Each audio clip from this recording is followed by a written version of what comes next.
Dear students, welcome to lecture 17 in distributed systems. Today's topic is mutual exclusion. You have learned that there will be multiple resources which can be shared by number of processes in a distributed system, right? So, there will be several resources in a system which must not be shared simultaneously by multiple processes. Means, for example, if there is any resource like printer which must be used only by one process at a point of time.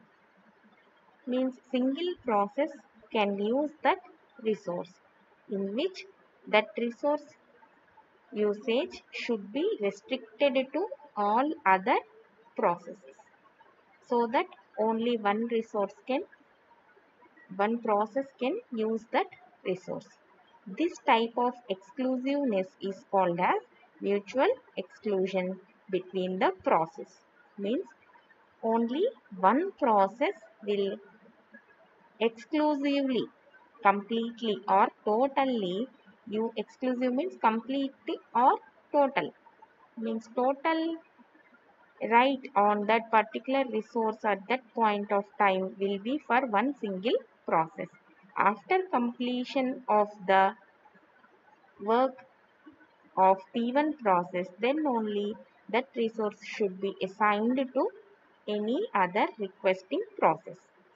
So, in program also we will have some sections of means some block of code which should be accessed by exclusive access is needed in such a block of code which are referred as critical sections. So these sections will have the block of code which should be used by only one process at a point of time. So for mutual exclusion is introduced. Mutual exclusion is introduced because to prevent process from executing concurrently within their associated critical sections. Means only all the process should not enter into the critical section at a time. How we can avoid it? Means with the help of mutual exclusion. So all the algorithms which are going to implement this mutual exclusion concept means only one process will be there in a critical section or only one process is sharing a non-shareable resource means total exclusive access of that particular resource will be with only single process. So for that purpose it must satisfy the following requirements. Any algorithms should satisfy these requirements. First one is mutual exclusion. Means, for example, there is a shared resource. So, at any point of time, only one process should access the resource. That is mutual exclusion. Means, a process, if a process is granted with the resource, then after completion of that particular process will release the resource. Release means it gives back to the pool of resources. So when it gives back, then only we can grant permission for usage of that shared resource to another process. Nothing is there to confuse here. Just if there is any shared resource, it should not be used by multiple concurrent processes. How many processes can share that resource at a point of time? Only one process. Then how other processes will get that shared resource means after completion of the currently executing process. Then only we should guarantee that there is only single process executing in the critical section of code. And the second requirement is no starvation. Means every time if a process is granted the resource and it releases it, and always only one resource is granting permission, one process is getting the permission, means P1 is only always getting the permission, then all the remaining other process will wait in a queue. So we should see that there is no starvation. If there should be no long waiting time for all the processes. That is no starvation.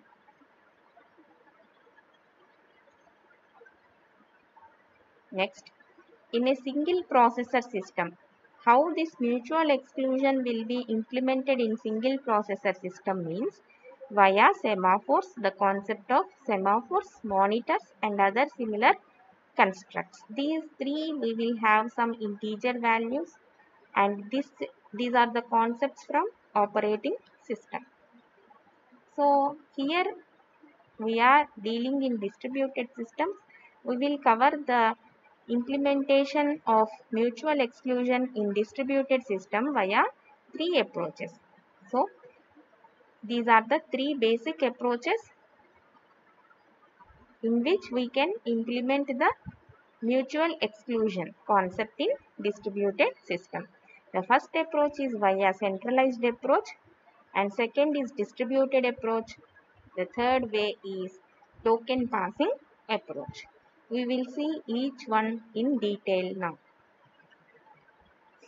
In centralized approach, the name itself says that centralized. There will be one coordinator, and that coordinator is elected via election algorithms, which we will discuss in our next lectures.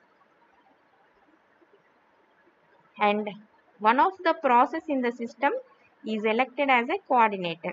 Means there are 5 number of process. Out of 5 we will elect one process as a coordinator, and this coordinator is responsible for giving the permissions for all the other process to enter to the critical section. So this coordinator will always coordinate the entry to the critical section. If P out of 5 process we have said, if P5 is the coordinator, then P5 will coordinate all the entries of critical entry into the critical section of P1, P2, P3, P4. Okay. Next, each process that wants to enter the critical section must always seek permission from the coordinator. Say for example, if P1 is want to enter into the critical section, P1 should get permission from the coordinator. Here we have assumed it as a P5, like that. So no other process can enter into the critical section where the permission is not granted by the coordinator. When the coordinator will give permission means if there is no other process currently in the critical section, means no process is running in the critical section, then the coordinator will immediately grant the permission to the requesting process. Means P1 will be granted permission if no process is already using that critical section. Okay, it is simple. If the resource is free, it will be granted.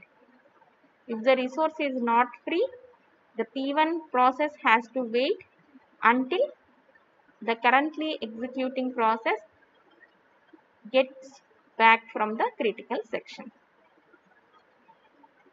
Any number of process can concurrently ask permission for getting into the critical section. In such a case, means if P1 and P2 both are sent sending the requests to enter into the critical section at the same time, in such a case, the coordinator will decide depending upon scheduling algorithms.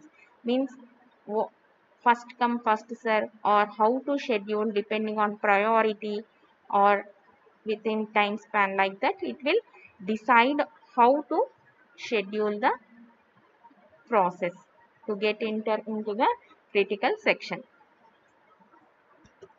So after getting permission from the coordinator, it enters into the critical section, and after executing a critical section, the process will exit from the critical section. While exiting from the critical section, the process must notify the coordinator. Why? Because the coordinator can grant permission to another process. So, when exiting from the critical section, it is the responsibility of the process to notify the coordinator that I have completed my execution in critical section.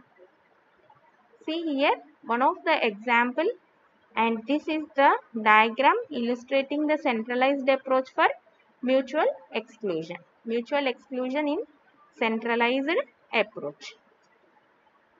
So here we are assuming that there are 4 processes, and out of 4, one of the process is PC, that is a coordinator process.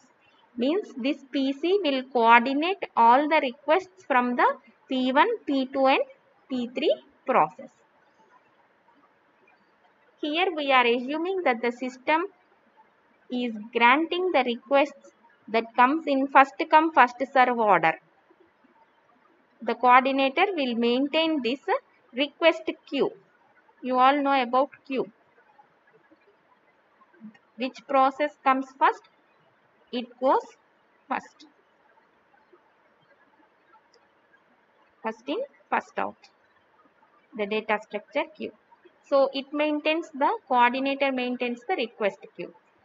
So whenever the PC receives a request message, it checks whether there is some process in the critical section or not.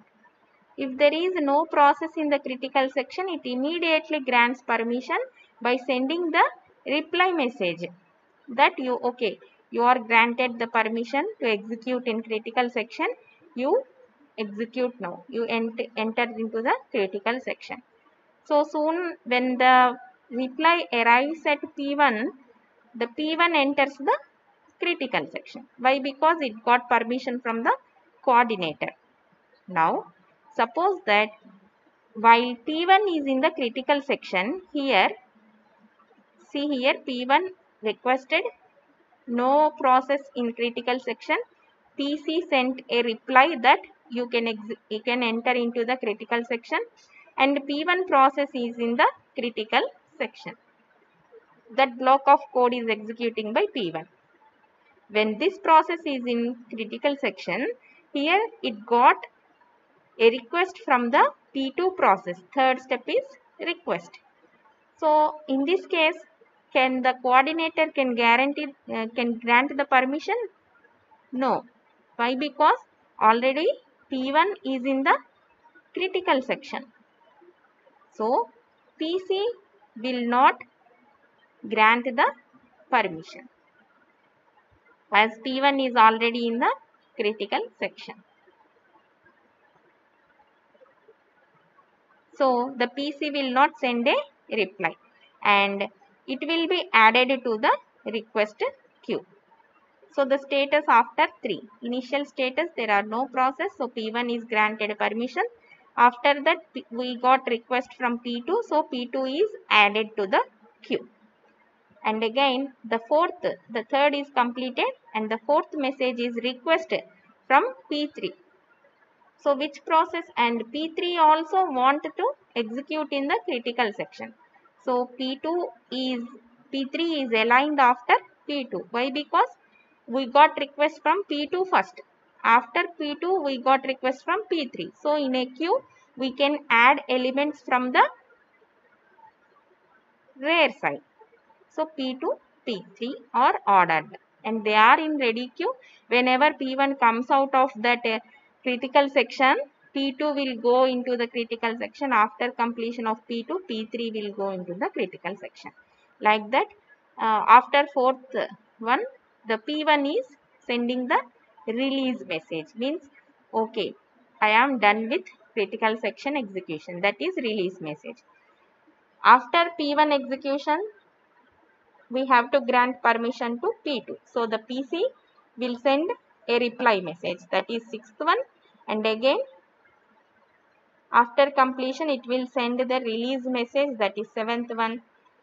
As there is no other process, P3 is granted permission. So P3 is given the reply message that okay, now you can execute in critical section, and here ninth one is release. Okay, now the status of the request message after 7. There is no other process in the ready queue to enter into the critical section. Okay, this is the mechanism in centralized approach, where the coordinator is coordinating the process to enter into the critical section. So here mutual exclusion concept is ensuring, but the coordinator, if the coordinator fails, means due to some point single point failure, if any point single point failure means if this system is failed, then there is no mechanism of checking. So one of the drawback of this centralized approach is this one, that is single point failure. So failure handling must be provided to detect whether the coordinator is failed or running properly. If the coordinator is failed, we need to elect another coordinator from the remaining process via election algorithms. Okay. So second type of implementing mutual exclusion is via distributed approach. So in distributed approach, the decision, what decision, which process should enter into the critical section decision will be taken by all the nodes which are in the distributed system. Mutual exclusion is distributed across the entire system. So all the process that want to enter the same critical section, they will cooperate with each other. So before reaching a decision on which process will enter the critical section, it depends upon the mechanism, that event ordering scheme. Means if T1 is requesting all the other process that it will enter into the critical section, then all the other process should wait. Why? Because first event comes from the process P1, which we have discussed in the previous class about the event ordering scheme. So in distributed system approach, when a process wants to enter into a critical section, what it will do? It will send a request message to all the other processes. What that message will contain means, it will contain the process identifier. Means if P1 is requesting, then it will send a message to all the remaining process. What it will, that message consists of, I am P1. P1 identifier, name of the critical section, means which part of the critical section it want to execute in which process. Okay. And the third one is unique timestamp generated by the process. In order to order the request messages from all the other process, this timestamp will be useful. If P1 and P2 are requesting messages, if P2 has sent the request message first, we can know it via timestamp. So what the all the other process will do means, on receiving that request message, the process will immediately sends back a reply to the sender. Means P1 sent a request message. If there are three processes P2 and P3, again sends a message, or it will differs sending a reply message based on the following rules. Means if the receiver process is itself in the critical section, means it simply queues the request message. Means P2 received the message from P1. P2 is already in the critical section. In such a case, P2 will add the process P1 to the queue. Okay. And the second one is, if the receiver process is currently not executing in critical section, but it is waiting for its turn, means P3. P3 is there, for example. P2 is executing in critical section. In such a case, the first one, P3 wants to execute in the critical section and it is already in the waiting state. So it compares the timestamp. So P3 compares the timestamp with the P1 message. If the requested message timestamp and compared with the own request message timestamp, that is P3's timestamp, whatever is less, it will get the chance. So if P1 timestamp is less than P3 timestamp, then P3 voluntarily gives the chance to P1. Like that, the lower timestamp will get a chance of executing in critical section. So if a receiver is not in critical section or not even in waiting state, it immediately sends back a reply message. Okay, you can execute, I have no problem. Like that, it will send a message. So a process that sends out a request message keeps waiting for reply messages from other process. So after it finishes executing in the critical section, it gives reply messages to all the process in the queue and deletes them from the queue. This is the scenario we will follow in distributed approach. With the help of this diagram, you will understand better. See here 6.7, there are 4 processes P1, P2 and P3 and P4. So P4 process here it is visible that it is already in the critical section. So P4 is already in the critical section. P1 and P2 want to enter into the critical section, so they have sent the request messages. P1 has sent the request messages with timestamp is equal to 6, and P2 sent the request message that I want to execute in critical section with the timestamp is equal to 4. So here which process should get access? P2. Why? Because the timestamp is lower than P1 process. Okay.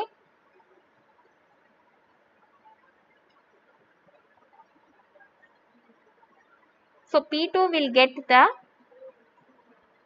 chance to execute in the critical section as it is having the timestamp 4, which is less than the timestamp of P1 request message, that is 6. Okay. So P2 got the chance. P4 to P2 control has been transferred. P4 is exiting from the critical section and it is sending OK to P2. So it has added it to the queue. P1 is added to the waiting queue. It is in the waiting state. So when process P2 exits from the critical section, it gives back to the message OK to P1. That is this one. P2 exits from the critical section, so it gives OK to P1. So P1 process will enter into the critical section and it executes the block of code in that critical section. So this algorithm also guarantees mutual exclusion, means only one process is executing in the critical section. Why? Because a process can enter its critical section only after getting the permission from all the remaining process. We have seen from the remaining process, if it gets permission, then only it can enter into the critical section. And furthermore, this algorithm, if we are having n processes, the algorithm requires n minus 1 request messages. So overall, we should have sending messages between the processes are 2 into n minus 1 messages. However, this distributed approach algorithms also suffering with some drawbacks. So the drawbacks are, first one, suppose that system have n processes. So the algorithm is liable to n points of failure, means there might be a chance of n points of failure. Why? Because if one process is failed in the entire system, it cannot send a reply message to the requested process. So what the other process will think means the process has not get chance and delay of the messages happen. So there is no permission for me to execute the message. It will think like that. P1 process sent a request to P2. P2 is actually crashed, failed. But what P1 will think means P2 is not granting permission for me to execute. So the process has to wait indefinitely. Why? Because P1 does not know that P2 has been failed. This is one of the drawbacks. So Tannenbaum proposed a simple modification to this algorithm to solve this problem. What is this means? Instead of remaining silent, okay, normally P1, P2, P3 process are there. What they will do means, if they are granting permission, they will send OK message to the remaining process, to the requested process. If it is not granted, permission is not granted, then it will send permission denied message. So that if both of the messages are not yet received, then the P1 process can think that P2 process is failed. In such a case, we get a chance of getting from the infinite waiting state. So when the process receives a permission denied message, P2 send permission denied message. So P1 may think that it can wait till it gets a OK message from the P2. And second one, another drawback is this algorithm requires the identity of all the processes which are participating in mutual exclusion, means P1, P2, P3, so on process are there.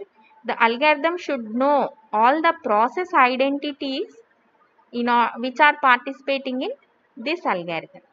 So it is somewhat complex, and we should keep track every time. It may update dynamically, some other process may add into the distributed system mutual exclusion process. So we should keep track of all the process. It is another disadvantages, means updating of the membership list is difficult. And the third difficulty is, as we have said before, that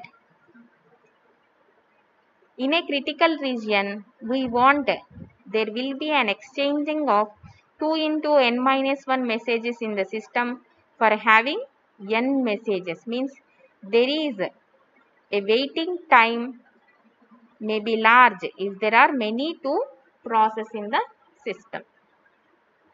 So this algorithm is only suitable for small group of cooperating process. Some improvements are being done to this algorithm. For this algorithm, this algorithm uses an idea of majority consciousness, means it will not take permission from all the processes. It will take permission from majority of the other processes.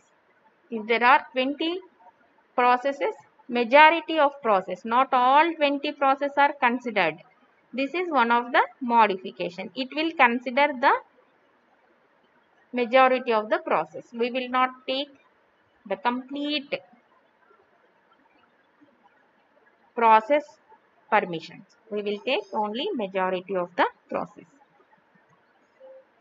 And the third approach of mutual exclusion is token pausing. So, mutual exclusion is achieved by using a single token. You all know token, right? When you are having token, you can get the money from the counter. Like that, a token is circulated among the processes. One token is circulated, passed in a system. So what is this token means? It is a special type of message, and whoever holds this token can enter into the critical section. So for correctness, all the processes in the system are arranged in a ring structure, and the token is circulated from one process to another process in a round format, in a ring format, and it follows only one direction, that is either clockwise or anti-clockwise. Whatever it might be, it should follow the same direction every time. And the algorithm works like this. When the process receives the token, it checks if it wants to enter the critical section or not. If it wants to enter into the critical section at that point of time, it keeps the token and enters the critical section. When it exits from the critical section, it will gives back the token to the neighboring process, and the token is passed along the ring. So the process can enter only one critical section when it receives the token. Means by keeping the token, whatever the critical section code it want to run for 1 day or 2 days, it should not do like that. It should do, or it should execute only one critical section code after receiving the token. If it want to execute further critical sections, then it has to wait in the ring for the token again. So if it does not want to enter into the critical section, means this one is the token is circulating. If it wants to enter into the critical section, it keeps the token. If it does not want to enter into the critical section, what it will do? We don't want anything, then we will just pass it the token along the ring to its process, neighboring process. So when no process want to execute into the critical section, see here, none of the process is interested to enter into the critical section. What it will do? The token will simply circulating along the ring. Whoever wants will take the token.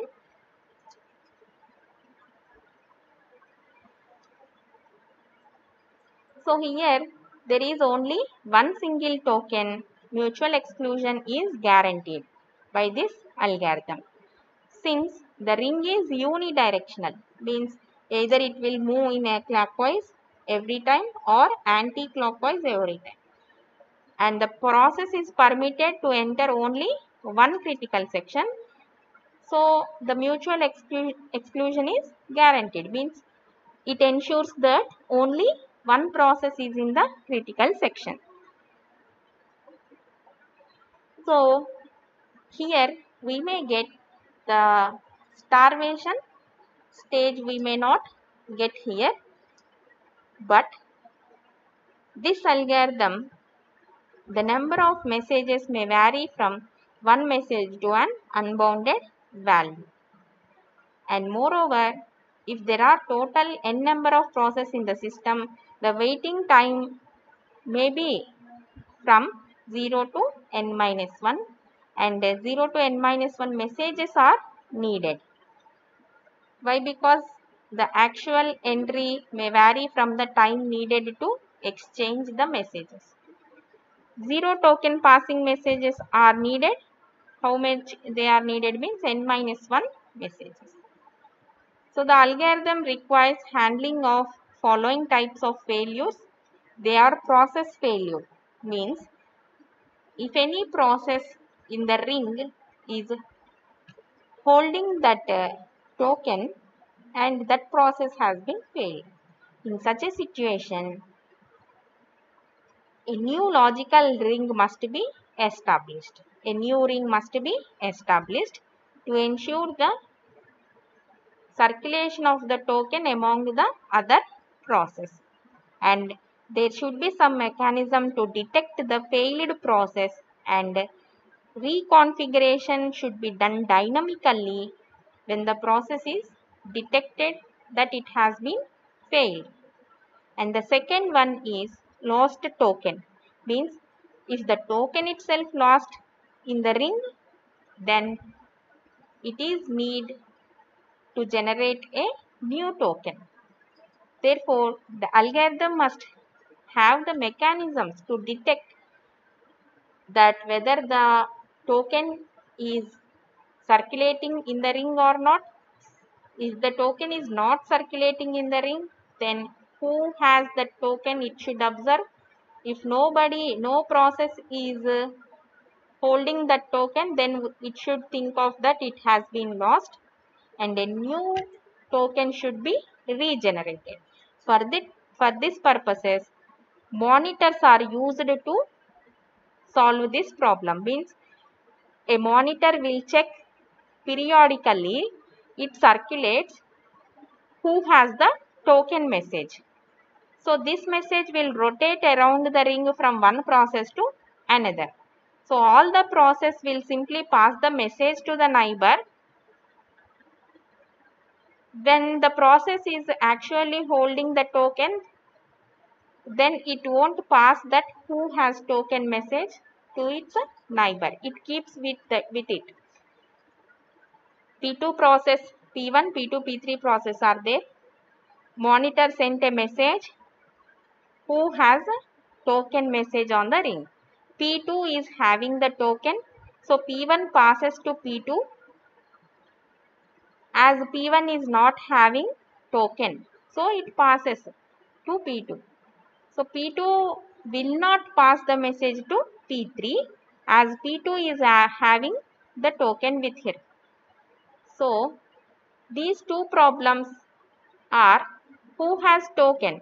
Another problem is if the who has token message itself lost means, then we can handle such a situation with multiple number of monitors. So when a monitor detects that token is lost, it holds an election algorithm, it holds an election with the other monitor process to decide which monitor process will generate and circulate a new token. So these are the topics covered in this lecture. Mutual exclusion. Under this, what is meant by mutual exclusion means a single process will be in critical section, that is mutual exclusion, or only one process can share the shared resource, can use the shared resource at a point of time. So implementation of this mutual exclusion in distributed system is done via three approaches, that is centralized, distributed approach and token passing approach. And we have also discussed all the drawbacks behind these approaches and how to handle them. I hope you all understood these topics. Thank you.